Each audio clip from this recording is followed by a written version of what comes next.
Assalamualaikum warahmatullahi wabarakatuh. Pada video kali ini saya ingin menyampaikan bagaimana caranya membangun suatu master budget untuk pekerjaan tambang batu bara.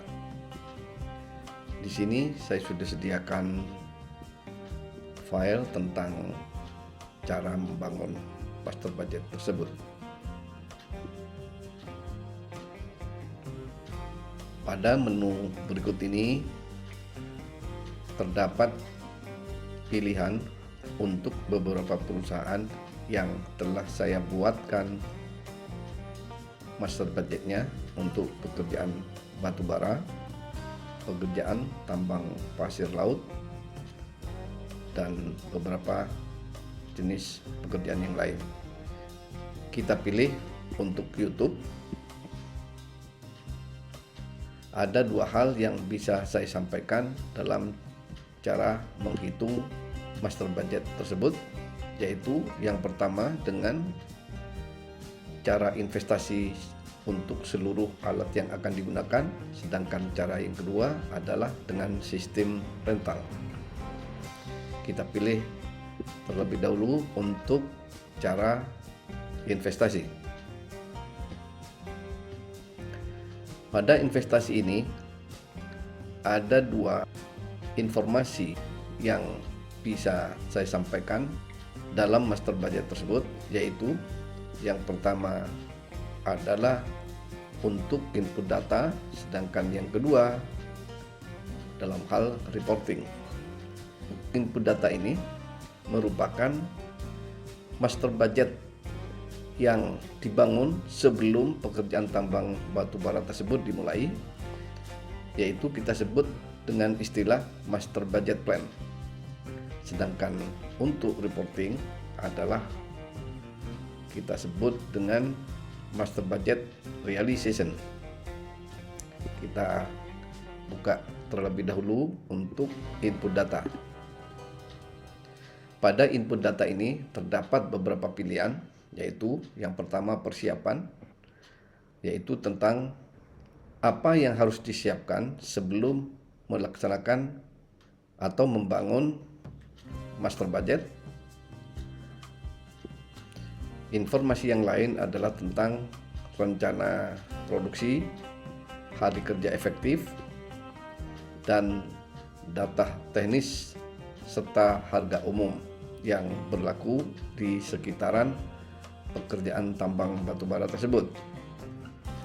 Baru kemudian kita juga bisa menghitung biaya pemilikan dan operasional alat, estimasi kapasitas produksi alat, serta data populasi alat yang akan digunakan. Kemudian kita persiapkan juga atau kita bangun juga tentang struktur organisasi dan daftar karyawan yang akan melaksanakan pekerjaan tersebut. Baiklah, kita buka terlebih dahulu tentang persiapan. Dalam persiapan ini ada beberapa format yang diperlukan untuk membangun master budget tersebut. Kita pilih data lokasi. Dalam hal data lokasi yang diperlukan bisa dilihat seperti pada worksheet ini. Yang pertama, luas lahan,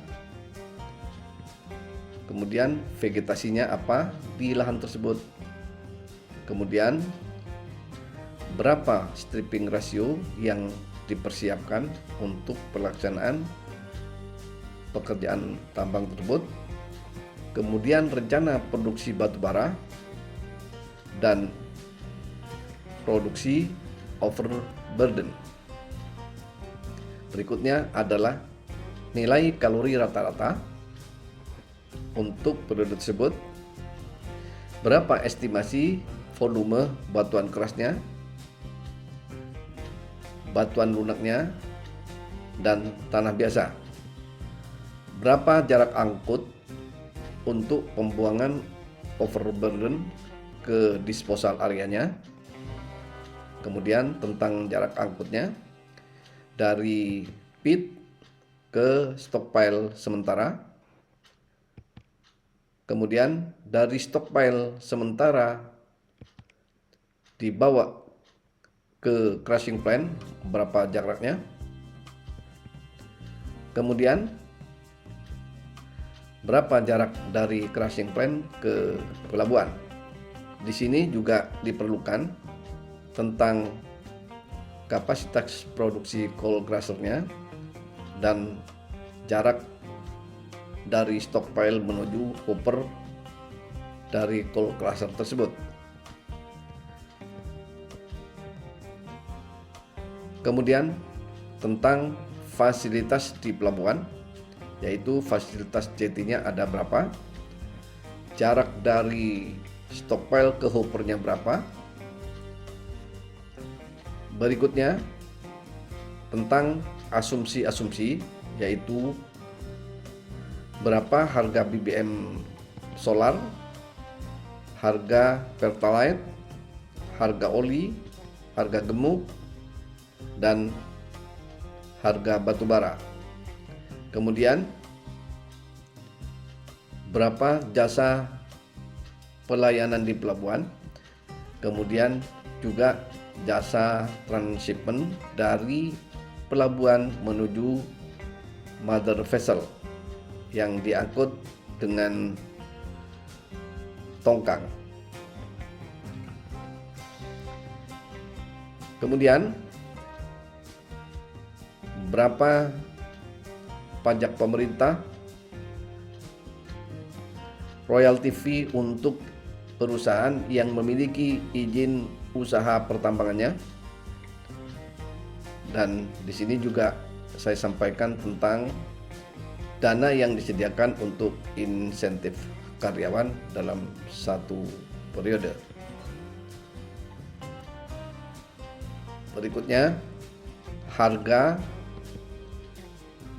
jasa crushing, jasa pelabuhan, bargingnya, sedangkan yang tadi adalah jasa pemanfaatan pelabuhan, karena pelabuhan tersebut bukan milik kita sendiri, yaitu milik perusahaan lain, sehingga di sini muncul harga jasa crushing dan harga jasa barging. Berikutnya, tanggal analisa budget tersebut dibangun. Kemudian kurs rupiah terhadap dolar.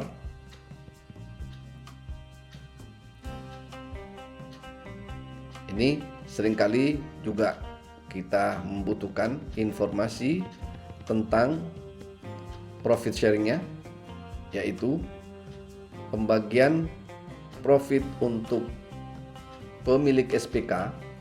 Biasanya ada beberapa perusahaan diberikan ke suatu perusahaan dalam bentuk surat perintah kerja untuk lahan tersebut yang diberikan ke perusahaan lain. Sehingga di sini kita siapkan budget profit untuk pemilik SPK, pemilik dana, dan mediator, serta pelaksana operasional. Kemudian fee untuk pemilik lahan. Pada umumnya izin-izin suatu perusahaan itu berada di lahan-lahan masyarakat, sehingga di sini perlu kita siapkan budget fee untuk pemilik lahan. Di sini juga dibutuhkan tentang kapasitas produksi konveyor di pelabuhan. Selanjutnya, untuk rencana produksi,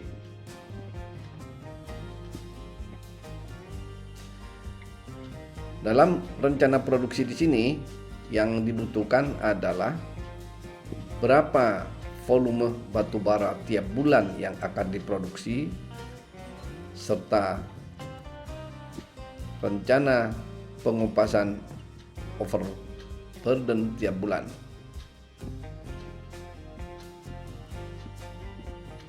Ini front loading yang akan saya hitung dalam master budget di sini.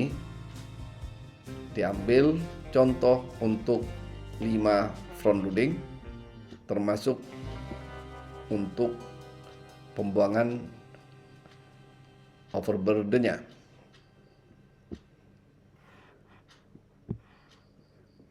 Di sini ada 12 bulan, sedangkan di sini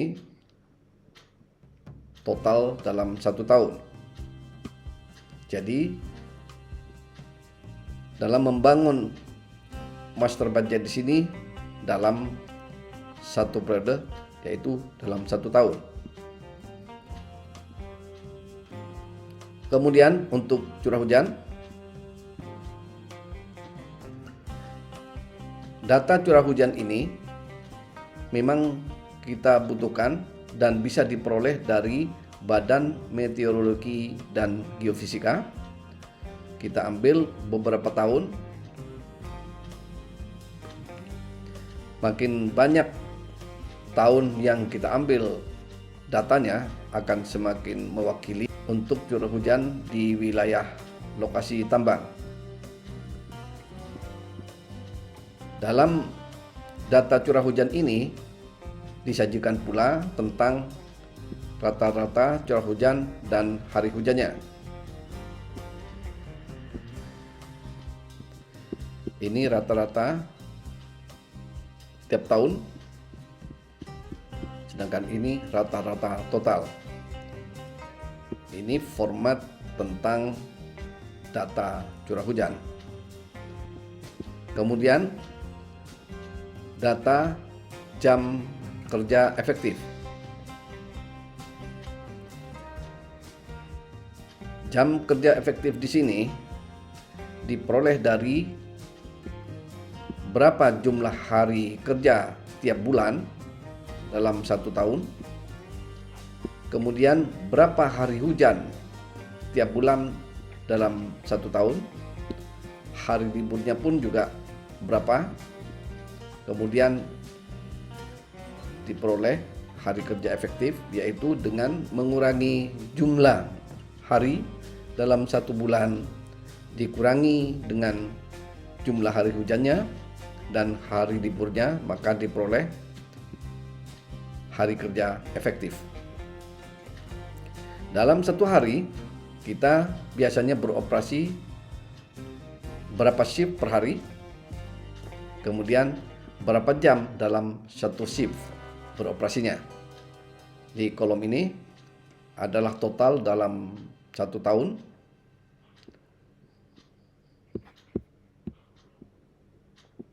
Di sini kita sampaikan juga dalam hari libur diasumsikan libur penuh. Dalam hari hujan diasumsikan tetap diperhitungkan masih bisa beroperasi 1 shift per hari hujan.